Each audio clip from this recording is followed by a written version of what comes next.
أعوذ بالله من الشيطان الرجيم. بسم الله الرحمن الرحيم. يا أيها الناس اتقوا ربكم الذي خلقكم من نفس واحدة وخلق منها زوجها وبث منهما رجالا كثيرا ونساء واتقوا الله الذي تساءلون به والأرحام ان اللہ کان علیکم رقیبا.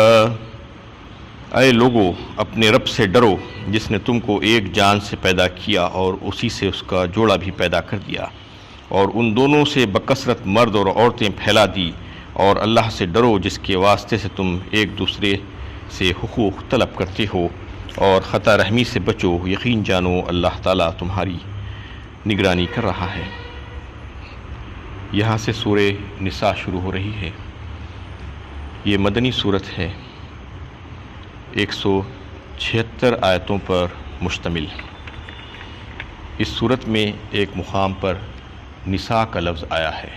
اس کے معنی ہیں عورتیں. اس میں عورتوں کے بہت اہم مسائل پر گفتگو ہوئی ہے اس صورت میں.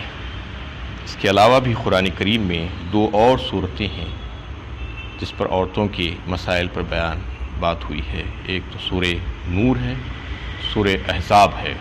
یہ 3 صورتوں میں عورتوں کے اہم مسائل پر گفتگو ہوئی ہے. لہٰذا عورتیں اس صورت کو غور سے سماعت فرمائیں.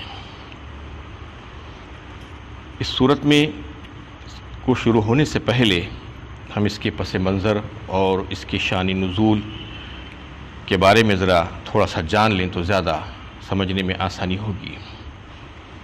اس صورت میں مختلف موضوعات پر بات ہوئی ہے، جیسا کہ نکاح پر پابندیاں عائد کی گئی ہیں،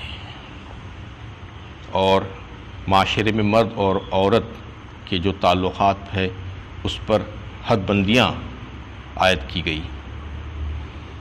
یتیموں کے حقوق کے بارے میں بات کی گئی ہے. وراثت کی تقسیم کے قانون کو بتایا گیا ہے، نافذ کیا گیا ہے. اس طریقے سے شراب نوشی پر پابندی عائد کی گئی ہے، اور پاکی اور صفائی اور طہارت کے متعلق وضو اور تیمم کے احکامات اس میں بیان کیے گئے ہیں. اور مسلمانوں کی حالت جب مکے میں بس سے بدتر ہوتی جا رہی تھی تو ان کو ہجرت کا حکم دیا گیا کہ اب تم سمٹ کر مدینے کی طرف چلے جاؤ جو دارالاسلام ہے. اور خصوصی حالات میں نماز کو مختصر کرنے کا بیان بھی اس میں آیا ہے. نماز کی تقصیر، قصر جسے کہا جاتا ہے. اور یہودی قبیلے جو آباد تھے اس وقت مدینے میں، ان میں سے ایک قبیلہ جس کا نام بنو نذیر تھا، اس کی شرارتیں اور مسلسل عہد شکنیوں کی وجہ سے اس قبیلے کو مدینے سے باہر نکال دیا گیا. اور مختلف معاشی مسائل پر بھی گفتگو ہوئی ہے کہ معاشی مسائل کی درستگی اور اصلاح کے تعلق سے احکامات اس میں بیان کیے گئے ہیں، اور خاندانی اور گھریلو جھگڑوں کا تصفیہ کس طریقے سے کیا جائے اس کے بارے میں ہدایتیں دی گئی ہیں. اور خاص طور پر مسلمانوں کو ان کی اخلاقیات کو بہتر بنانے کے سلسلے میں ہدایتیں دی گئی ہے، تاکہ وہ حق و باطل کی جو کشمکش جو چل رہی تھی اس وقت یہ مٹھی پر جماعت اگر جیت سکتی تھی تو صرف اسی وجہ سے کہ اخلاق فاضلہ ان کے پاس بہترین ہونا چاہیے تھا. تو ان کے اخلاق کو بہترین سے بہترین بنانے کی طرف ان کو متوجہ کیا گیا ہے. سب سے پہلے تو ہر صورت کا ایک دوسرے کے ساتھ ربط ہوتا ہے.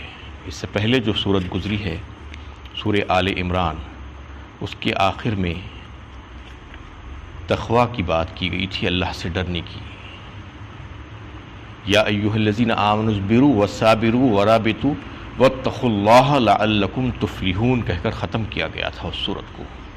یعنی اتقوا اللہ، اللہ سے ڈرو تاکہ تم فلاح پاؤ اور کامیاب ہو جاؤ۔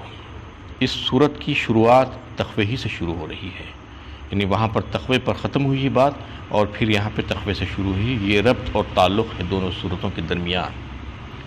اور اس صورت کا اصل جو مضمون جو بیان کیا گیا ہے وہ حقوق العباد ہے۔ اصل میں حقوق العباد میں رشتہ داروں کے حقوق، اولاد کے حقوق، یتیموں کے حقوق، بیویوں کے حقوق بیان کیے گئے ہیں، اور خصوصی طور پر اس آیت کو اللہ کے نبی صلی اللہ علیہ وسلم خطبہ نکاح کے موقع پر پڑھا کرتے تھے۔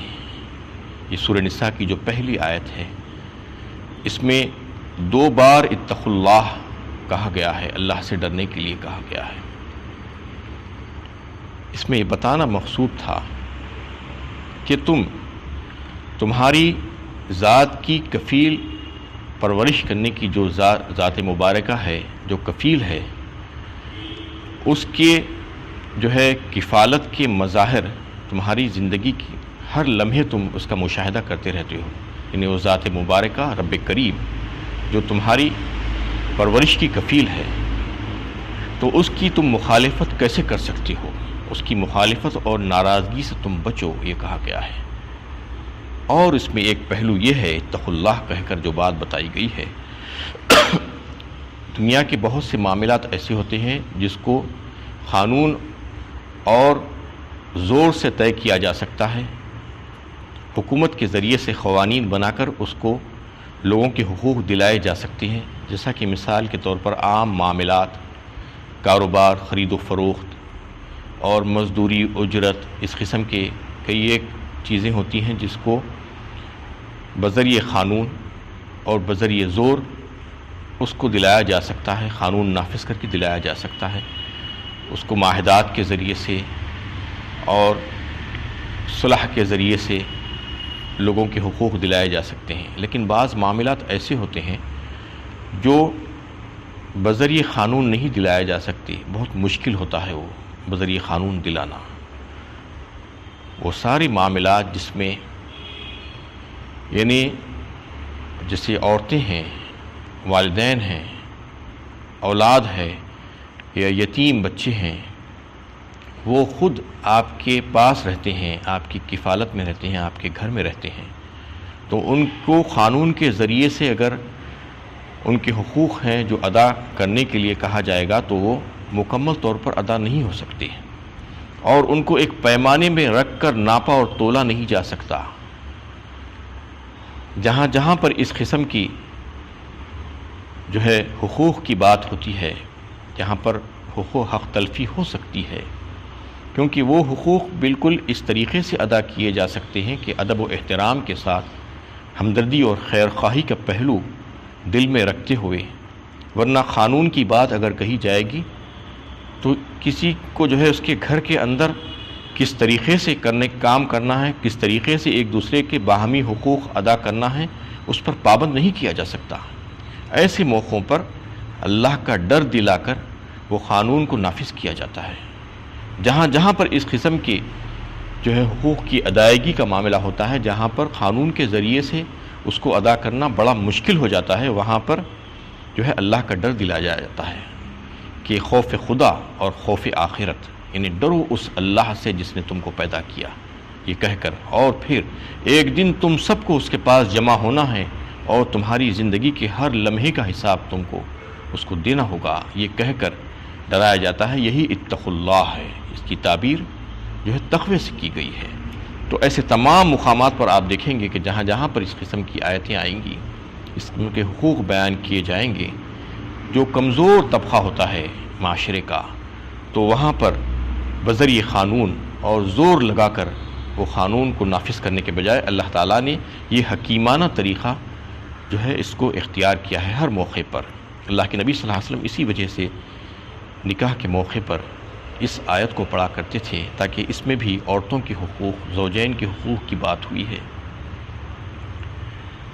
اس میں جو ہے یہ بات کی طرف متوجہ کیا گیا ہے کہ ایک تو سب سے پہلے کہ تمہارا رب اور تمہارا پالنے والا جو ہے، تمہاری پرورش کا کفیل جو ہے وہ اللہ، اس کی ناراضگی سے، اس کی مخالفت سے تم ڈرو۔ اور دوسری طرف یہ بات ذہن نشین کرائی گئی ہے کہ تم سب کی اصل ایک ہی ہے، ایک ہی ماں باپ سے تم پیدا ہوئے ہو۔ یہ بات کہہ کر جو ہے بات شروع کی گئی ہے، تمہید باندھتے ہوئے متوجہ کیا گیا ہے لوگوں کو، ساری انسانیت سے خطاب کیا گیا ہے اس میں، یا ایھا الناس کہہ کر۔ مومنوں سے خطاب نہیں کیا گیا ہے صرف، بلکہ ساری انسانیت سے خطاب کیا گیا ہے۔ اس میں یہ بتانا مقصود ہے کہ تمام انسانوں کو اللہ تعالیٰ ہی نے پیدا فرمایا ہے، اور پھر وہی ان کا رب بھی ہے۔ دوسرے یہ کہ نسل انسانی کا آغاز ایک ہی شخص حضرت آدم سے ہوا ہے، اس لیے تمام انسان، خواہ وہ مرد ہو یا عورت، کالے ہو یا گورے، خواہ وہ کسی قوم، کسی ملک سے تعلق رکھتے ہو، کسی مذہب اور کسی طریقے کو اختیار کرتے ہو، چاہے ان کے طور طریقے کچھ بھی ہوتے ہوں گے، لیکن وہ سب کے سب ایک ہی باپ کی اولاد ہے۔ انسان ہونے کے لحاظ سے ان میں کوئی فرق نہیں ہے۔ اللہ تعالیٰ یہ بتانا چاہ رہے ہیں اس میں سب یکساں احترام کے مستحق ہے، اور سب کے حقوق کا پاس و لحاظ کیا جانا چاہیے۔ یہ تصور اللہ تعالیٰ اس میں دینا چاہ رہے ہیں۔ بنی نوع انسان کے بارے میں قرآن کی اصل عظیم ذات پات کے تصور کو باطل قرار دیتی ہے، جو آج دنیا میں ذات پات کو لے کر اتنے جھگڑے ہو رہے ہیں، مذاہب کو لے کر اتنے جھگڑے اور لڑائیاں ہوتی ہیں۔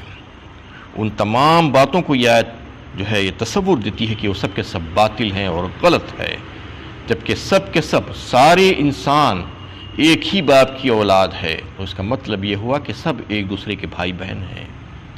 اگر ان کا رشتہ حضرت آدم و حضرت حوا علیہ السلام سے جوڑا جائے تو اس کے تصور سے جو ہے یہ بات سامنے آتی ہے کہ سب کے سب ایک ہی خاندان کے افراد ہیں، سب ایک دوسرے کے بھائی بہن ہیں، تو پھر یہ جھگڑا ہی ختم ہو جائے گا۔ یہ جو اختلافات جو پیدا ہو رہے ہیں انسانوں میں وہ سب کے سب ختم ہو جائیں گے، اور یہ اختلافات کے فیصلے اللہ تعالیٰ بروز قیامت فرمائیں گے۔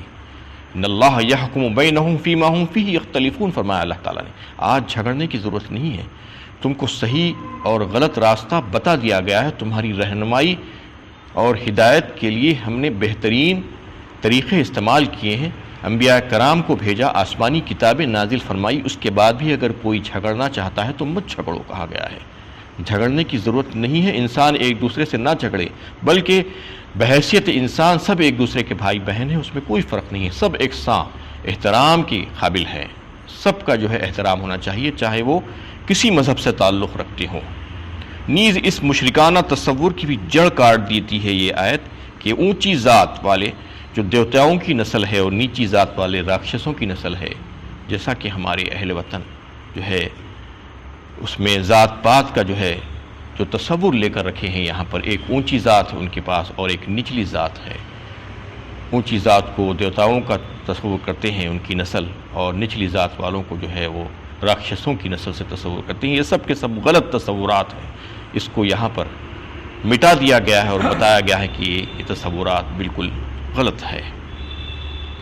تو تمہید باندھتے ہوئے بات جو شروع کی گئی تھی کہ ساری انسانیت سے خطاب کر کے کہا گیا تھا کہ یا ایھا الناس اتقوا ربکم الذی خلقکم من نفس واحدہ وخلق منها زوجہا، ڈرو اے لوگو اس رب سے جس نے تم کو پیدا کیا۔ یہاں رب کا لفظ آیا ہے، رب کے معنی ہیں پالنے والا، پرورش کرنے والا، نگہداشت کرنے والا، ضرورتوں کا لحاظ کرنے والا، عدم سے وجود میں لانے والا،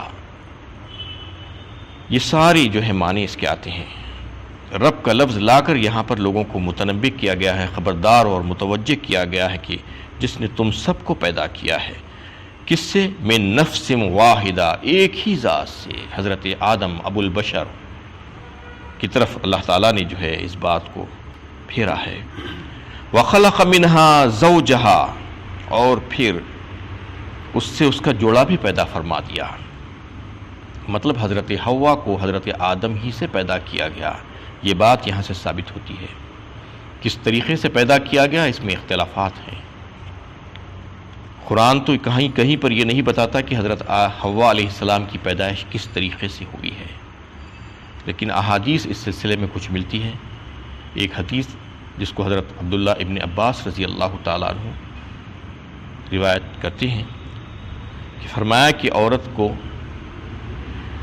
پسلی سے پیدا کیا ہے، اللہ تعالیٰ نے مرد کی ٹیڑھی پسلی سے پیدا کیا ہے۔ اور ایک حدیث ملتی ہے جو صحیح بخاری اور صحیح مسلم میں ہے، جس میں بتایا گیا ہے کہ عورت کو اللہ تعالیٰ نے مرد کی پسلی سے پیدا کیا، اور پسلی کا جو بالائی حصہ ہے وہ کچھ ٹیڑھا ہوتا ہے، اور اگر مرد اس کو سیدھا کرنے کی کوشش کرے گا تو وہ توڑ بیٹھے گا۔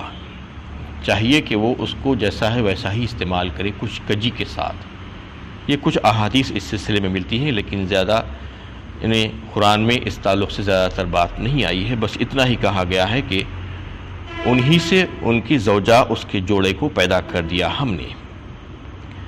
وَبَثَّ مِنْهُمَا رِجَالًا كَثِيرًا وَنِسَاءً، فرمایا اس کے بعد اور پھر ڈرو اس اللہ سے، یعنی ان دونوں سے اللہ تعالیٰ نے بکثرت مرد اور عورتیں پھیلا دی۔ یہ دنیا میں جو کروڑوں اربوں کھربوں انسان جو نظر آ رہے ہیں وہ سب کے سب حضرت آدم اور حضرت حوا سے اللہ تعالیٰ نے پیدا فرما دیا۔ وہ دونوں سے جو ہے یہ پیدا ہوئے ہیں جن کو پھیلا دیا گیا۔ وَاتَّقُوا اللَّهَ الَّذِي تَسَاءَلُونَ بِهِ وَالْأَرْحَامَ، اور اللہ سے ڈرو جس کے واسطے سے تم ایک دوسرے سے حقوق طلب کرتے ہو۔ ان اللہ کان علیکم رقیبا، اور خطا رحمی سے بچو۔ یہاں پر رحمی تعلقات کے تعلق سے بات ہوئی ہے۔ رحم کسے کہتے ہیں، رحمی تعلقات کسے کہا جاتا ہے، اور صلہ رحمی اور خطا رحمی کی کتنی اہمیت ہے احادیث سے کس طریقے سے ثابت ہوتی ہے، اور اللہ تعالیٰ نے قرآن کریم میں ان رشتوں کو بنائے رکھنے کے تعلق سے کیا بات بیان فرمائی ہے، اس کے تعلق سے انشاءاللہ کل بات ہوگی۔ وآخر دعوانا الحمدللہ رب العالمین۔